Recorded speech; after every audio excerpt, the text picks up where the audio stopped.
Shalom Bapak Ibu yang kasih dalam Tuhan, selamat pagi. Pastikan pagi hari ini adalah pagi yang teristimewa bagi kita semua. Amin. Baik saudara, sebelum kita dengar kebenaran Tuhan, mari kita berdoa. Bapa, terima kasih untuk kasih anugerah yang melimpah dalam kehidupan kami. Kami ada sebagaimana kami ada pagi hari ini semua karena penyertaan Tuhan yang luar biasa. Hamba menyerahkan pemberitaan firman ini dari awal, pertengahan hingga pada akhirnya ke dalam tangan kasih dan kuasa-Mu. Di dalam nama Tuhan Yesus hamba berdoa. Haleluya, bersama-sama katakan amin. Puji Tuhan. Baik Bapak Ibu yang kekasih di dalam Tuhan, puji Tuhan kalau pagi hari ini kita boleh ada, kita boleh beribadah, kita boleh mendengarkan suara kebenaran Tuhan. Itu satu anugerah yang luar biasa. Tahukah saudara bahwa Allah menginginkan kita menjalankan hidup kita dengan penuh ketekunan? Amin. Tekun adalah sesuatu yang diberikan bagi orang-orang percaya. Apa itu tekun? Tekun adalah setia. Setia menjalankan ibadah, setia dalam melayani, setia dalam mengejar cita-cita, bahkan setia di dalam rumah tangga. Itu adalah tekun.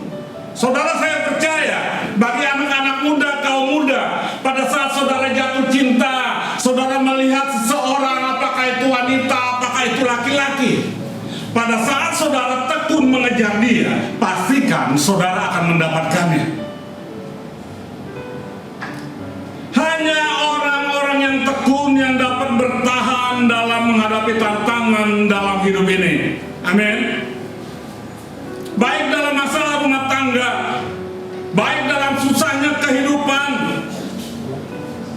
penderitaan, kesusahan yang menghimpit kita, saudara pastikan bahwa saudara tidak berjalan sendiri. Saudara ada Allah yang ajaib yang menyertai dalam perjalanan saudara.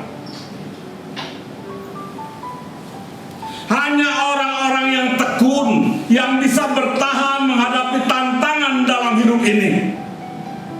Kenapa demikian, saudara? Karena hanya orang-orang yang tekun, yang tidak bimbang, yang tidak pelin-pelan, yang tidak ragu, bisa mengubah masalah menjadi berkat. Amin. Nah, pagi hari ini tema saya adalah ketekunan mengubah masalah menjadi berkat. Saudara, Bapak Ibu yang kekasih dalam Tuhan, kalau hanya soal ketekunan, ada satu tokoh dalam Alkitab yang hidupnya didera dengan berbagai penderitaan, didera dengan berbagai macam kesusahan, didera dengan berbagai macam tindasan sehingga hidupnya tidak nyaman. Tapi dia mampu mengubah masalah menjadi berkat. Siapakah dia? Dia adalah Yusuf. Mari kita buka kebenaran firman Tuhan yang terambil di dalam Kejadian pasal 41 ayat 40 sampai 42. Demikian firman Tuhan. Kejadian 41 ayat 40 sampai dengan 42. Engkaulah menjadi penguasa atas tanahku, dan kepada perintahmu seluruh rakyatku akan taat. Hanya tahta inilah kelebihanku daripadamu. Selanjutnya Firaun berkata kepada Yusuf, dengan ini aku melantik engkau menjadi kuasa atas seluruh tanah Mesir. Sesudah itu Firaun menanggalkan cincin meterainya dari jarinya dan mengenakannya pada jari Yusuf. Dipakaikannya lah kepada Yusuf pakaian daripada kain halus dan digantungkannya kalung emas pada lehernya. Saudara, Bapak Ibu yang kasih dalam Tuhan, kalau kita membaca kisah Yusuf dari kitab Kejadian pasal yang ke-37, kita akan tahu jelas siapakah Yusuf sebenarnya. Kisah perjalanan Yusuf ini sungguh luar biasa, menginspirasi siapapun yang membacanya. Dia mengalami dera, dia mengalami penderitaan, dia mengalami intimidasi, tetapi dia mampu mengubah masalah menjadi berkat. Saudara, Bapak Ibu yang kasih dalam Tuhan, kisah perjalanan Yusuf sungguh sangat luar biasa. Yusuf adalah anak yang sangat dikasih oleh Yakub, ayahnya. Yakub pilih kasih kepada anak-anaknya yang lain. Kalau Yusuf diberikan baju yang bagus, baju yang indah, baju yang mahal, saudara-saudaranya yang lain tidak diberikan, saudara-saudaranya yang lain tidak dipakaikan. Disinilah awal mula terjadi akar kebencian kepada Yusuf. Disinilah terjadinya timbul amarah, timbul dendam, pikiran-pikiran jahat yang ada di dalam saudara-saudaranya kepada Yusuf. Oleh karena itu Yusuf mengalami aniaya, Yusuf mengalami penderitaan, Yusuf mengalami masalah besar, Yusuf mengalami intimidasi. Kenapa? Karena dasarnya kakaknya, saudara-saudaranya merasa benci, saudara-saudaranya merasa tidak mendapat bagian kasih dari ayahnya, sehingga ia mempunyai pikiran yang jahat. Yusuf dibuang ke dalam sumur, tapi dia tidak mati, saudara. Dia bangkit kembali, dia bisa berjalan kembali. Lalu Yusuf dijual kepada Potifar dan dijadikan budak. Yusuf tak bertahan dalam kesusahannya, Yusuf bertahan dalam penderitaannya. Dia tetap tekun menjalankan hidupnya untuk menjadikan satu mimpi yang menjadi kenyataan dalam hidupnya. Yusuf tetap tegar, Yusuf tetap tekun untuk menggapai mimpinya, untuk menjadi seorang perdana menteri, untuk menjadi seorang mangku bumi, untuk menjadi seorang penguasa. Tekun dalam bahasa Yunani adalah hupomone. Hupomone artinya dengan penuh ketabahan dan kesabaran. Hupomone adalah suatu kemampuan bertahan dalam situasi dan kondisi yang tidak mengenakan. Kalau kita baca sejarah dari Yusuf, cerita dari Yusuf, semua ada pada saat penyiksaan, pembuangan, penderitaan yang dihadapi. Yusuf bertahan, saudara yang kasih dalam Tuhan. Dia tangguh, dia hebat, dia kuat dalam situasi kondisi yang tidak mengenakan. Dia tetap fokus, dia tetap tekun, dia tetap berlaku setia untuk menggapai cita-citanya. Kalau kita baca kisah Yusuf, hupomone ini semua ada pada Yusuf. Kenapa? Dia menderita, dia susah, dia sengsara, dia terintimidasi. Tetapi saudara yang kasih dalam Tuhan, Yusuf tetap tabah, Yusuf tetap ulet, Yusuf tetap teguh. Dia tangguh menghadapi badai topan yang menerpa di dalam kehidupannya.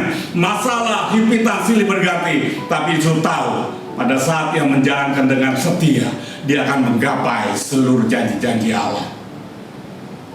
Ini ciri-ciri orang yang punya hupomone, yang mempunyai ketekunan dalam hidupnya. Apa saja, saudara?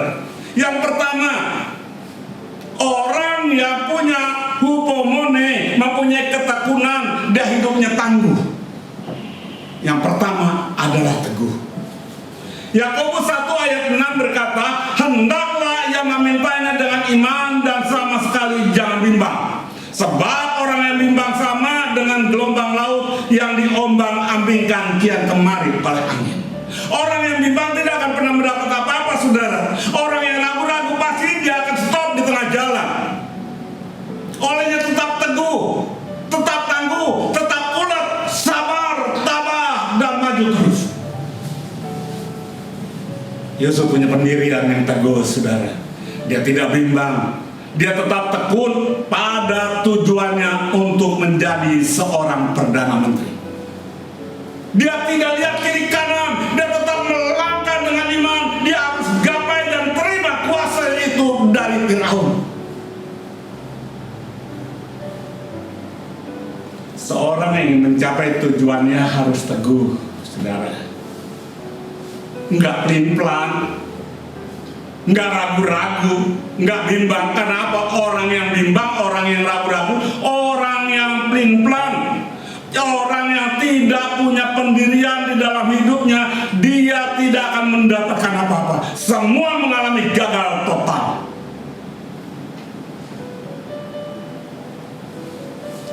Ada satu contoh yang luar biasa. Saudara tahu yang namanya Rudy Hartono? Pasti orang kenal semua. Pebulu tangkis legendaris. Dia maestro bulu tangkis. Berapa kali juara? 8 kali juara All England, saudara yang kasih dalam Tuhan. Kenapa bisa jadi juara Rudy Hartono? Tentu pertanyaan besar bagi kita. Dengar baik-baik. Rudy Hartono bisa menjadi juara karena dia tekun. Sejak usia 5 tahun dia sudah terlibat latihan dalam bulu tangkis. Dia tekun, dia tidak goyah, dia tetap melakukan apa yang dia inginkan, yaitu badminton. Dia tidak mendengar bisikan orang lain, udah pindahin cabang olahraga yang lain. Enggak, saudara, dia tetap teguh menjalankannya, dia tetap tekun latihan, sehingga saudara yang kasih dalam Tuhan, Rudy Hartono menjadi maestro bulu tangkis, 8 kali juara All England.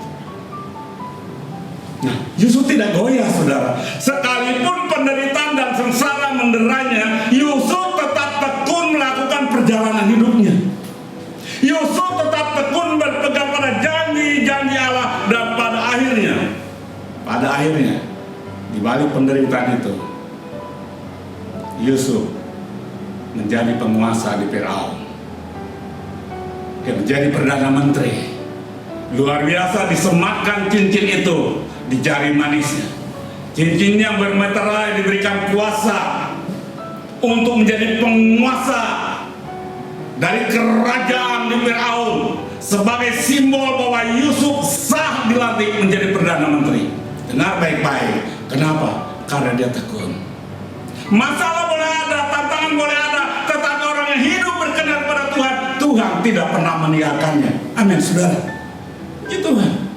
Ciri yang kedua, saudara, Bapak Ibu yang kekasih dalam Tuhan. Ciri yang kedua kita baca di dalam Kejadian pasal 41 ayat 50 sampai 52 begini. Sebelum tahun kelaparan itu, lahirlah bagi Yusuf 2 orang anak laki-laki yang dilahirkan Asnat anak Potifera imam Dion. Yusuf memberi nama Manasye kepada anak sulungnya itu, sebab katanya, Allah telah membuat aku lupa sama sekali kepada kesukaranku dan kepada rumah bapakku. Dan kepada anaknya yang kedua diberinya nama Efraim, sebab katanya, Allah membuat aku mendapat anak dalam negeri kesengsaraanku. Ciri yang kedua, orang yang tekun di dalam Tuhan, dia melupakan masa lalunya, saudara. Dia melupakan masa-masa kesukarannya, dia melupakan masa-masa penderitaannya, memasuki tahun krisis di mana rakyat Mesir mengalami kelaparan. Yusuf menikah dengan seorang wanita yang bernama Potifera dan mendapatkan 2 orang anak laki-laki, 1 anak bernama Manasye, lalu dia berikan anak yang kedua namanya Efraim. Apa arti Manasye, saudara? Manasye yang artinya Allah membuat aku lupa sama sekali tentang penderitaan dan kesengsaraanku. Orang yang tangguh, orang yang tekun, dia pasti melupakan masa lalunya, masa-masa yang tidak mengenakan, masa-masa penuh dengan penderitaan, masa-masa penuh dengan kesengsaraan, masa-masa jadi aniaya oleh saudaranya, oleh kakak-kakaknya. Tetapi saya mau bilang begini, Yusuf melupakan apa yang ada di belakang. Yusuf meninggalkan apa yang pernah terjadi di dalam kehidupannya. Dia hanya fokus karena hidup bukan hari ini, hidup untuk masa depan. Saudara, Bapak Ibu yang kasih dalam Tuhan, Yusuf melupakan semua segala kesengsaraan yang pernah ia alami. Yusuf melupakan semua penderitaan yang ia hadapi. Ia tertekan, dia terintimidasi oleh perbuatan saudara-saudaranya. Nah, saya mau bilang begini sama saudara, kalau mimpi saudara mau menjadi kenyataan, kalau mimpi saudara mau menjadi kenyataan, saya nggak tahu apa mimpi saudara. Lupakan masa lalu saudara. Lupakan masa lalu yang menyakitkan saudara. Lupakan semua orang yang menyakiti saudara, orang-orang yang membuat saudara susah, orang-orang yang membuat hidup saudara hancur, orang-orang yang membuat saudara gagal dalam kehidupan saudara. Lupakan, tinggalkan. Jangan ada dendam di dalam kehidupan saudara. Tinggalkan semua kebencian. Mungkin yang menyakiti kita. Mungkin suami kita menyakiti, mungkin istri membuat kita susah, mungkin mertua. Saudara dengar baik-baik, jangan karena masalah kebencian, masalah dendam, masalah lalu berkat Allah terhambat. Mari mulai saat ini tekun saudara, lakukan, tinggalkan masa lalu. Kalau Yusuf bisa meninggalkan masa lalu, saya terlalu yakin Anda juga bisa meninggalkan masa lalu yang tidak mengenakan. Amin. Pastikan masa lalu itu hanya tinggal kenangan, tinggalkan jauh-jauh. Depan kita ada satu pintu pengharapan yang Tuhan sediakan bagi orang yang tetap tekun melangkah dengan pasti bahwa semuanya Tuhan persiapkan untuk kita. Saudara, Bapak Ibu yang kasih dalam Tuhan, tahukah Yusuf dibuang? Tahukah Yusuf dijual jadi budak? Semua kita tahu, tapi Yusuf berkata untuk keluarga, untuk saudaranya, dia mengasihi dan melupakan dia. Dia melupakan segala hal-hal yang menyakitkan. Mulailah dari hal-hal yang baru, membuat kasih yang baru. Yang ketiga, saudara, ciri yang ketiga orang yang tangguh, orang yang tekun di dalam hidupnya, yaitu mengampuni. Kejadian pasal 50 ayat 15 sampai 21, saudara boleh baca. Saudara yang kasih dalam Tuhan, di situ mulai ada pengampunan setelah Yakub ayahnya meninggal. Saudara, Bapak Ibu yang kekasih dalam Tuhan, keluarga ini saudara-saudara porak-poranda karena kelaparan. Akhirnya datanglah atas perintah Yakub untuk bertemu kepada Yusuf. Mula pertama, saudara-saudaranya takut. Yang ada di pikiran mereka, pasti Yusuf sakit hati, pasti Yusuf dendam kepada mereka, pasti Yusuf akan membalaskan sakit hatinya kepada mereka. Tetapi dengar baik-baik, Yusuf adalah Yusuf yang melupakan masa lalu. Yusuf mengampuni saudara-saudaranya. Yusuf sudah melupakan masa lalunya. Saudara dengar baik-baik, 13 tahun Yusuf diproses oleh Allah. Masalah penderitaan karena dia tekun. Dia mengikuti jejak langkah Allah. Dia terima janji Allah. Masalah diubah jadi berkat. Kalau Yusuf bisa diubahnya, saudara, kalau Yusuf bisa diberikannya, saya terlalu yakin Anda juga akan menerima janji-janji Allah. Anda juga akan menerima janji-janji Tuhan. Amin. Puji Tuhan, saudara, Bapak Ibu yang kasih dalam Tuhan, pastikan firman ini berlaku untuk kita semua pagi hari ini. Haleluya. Mari kita berdoa. Bapa, terima kasih. Hamba boleh berhenti berbicara, namun kuasa kasih-Mu nyata tengah kami. Biarlah Tuhan setiap firman yang sudah disampaikan menjadi rema, menjadi bagian dalam kehidupan kami, dan menjadi berkat adanya. Kalau Yusuf diubahkan Tuhan, Yusuf diberikan janji-janji Allah, saya terlalu yakin kita semua tempat ini Tuhan mengubah kehidupan kita. Masalah jadi berkat. Dalam nama Tuhan Yesus kami berdoa. Haleluya. Amin. Dan berkati, puji Tuhan. Amin. Saudara, kita akan pulang bersama-sama. Arahkan hatimu, angkat kedua tanganmu. Bapa, terima kasih untuk kasih anugerah penyertaan Tuhan dalam ibadah raya pagi hari ini. Kami akan tinggalkan tempat ini dengan satu kepastian, Tuhan menyertai dalam perjalanan kami. Angkatlah kedua tanganmu, pulanglah, dan terimalah berkat yang besar dari Allah Bapa. Anugerah cinta kasih daripada Tuhan Yesus Kristus, penyertaan yang indah bersama dengan Roh Kudus dari saat ini sampai Maranatha. Tuhan menjemput kita para salehnya. Haleluya. Amin. Dan berkati. Shalom jemaat, puji Tuhan, terima kasih.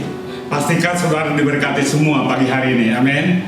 Yuk kita persiapkan hati kita akan mau pulang. Tetap setia melakukan pekerjaan saudara, tetap setia dan tekun bersama dengan Tuhan Yesus. Dan Tuhan Yesus pasti menyertai saudara. Kita bangkit berdiri, kita akhiri ibadah kita akan berdoa. Bapa, terima kasih untuk kasih anugerah penyertaan Tuhan yang luar biasa dalam ibadah raya pagi hari ini. Kami tahu Tuhan tidak pernah melupakan dan tidak pernah meninggalkan janji-janji Tuhan. Tuhan menggenapi. Kalau Yusuf diberkati oleh Tuhan, kami percaya Tuhan memberkati kami. Jemaat yang dikasih oleh Tuhan, sekarang arahkanlah hatimu, angkat kedua tanganmu, pulanglah. Dan bawalah berkat yang besar dari Allah Bapa, anugerah cinta kasih daripada Tuhan Yesus Kristus, penyertaan perlindungan persekutuan yang indah bersama dengan Roh Kudus dari saat ini sampai Maranatha, menjemput kita semua para salehnya. Orang-orang ini berkati bersama-sama, katakan amin. Tuhan.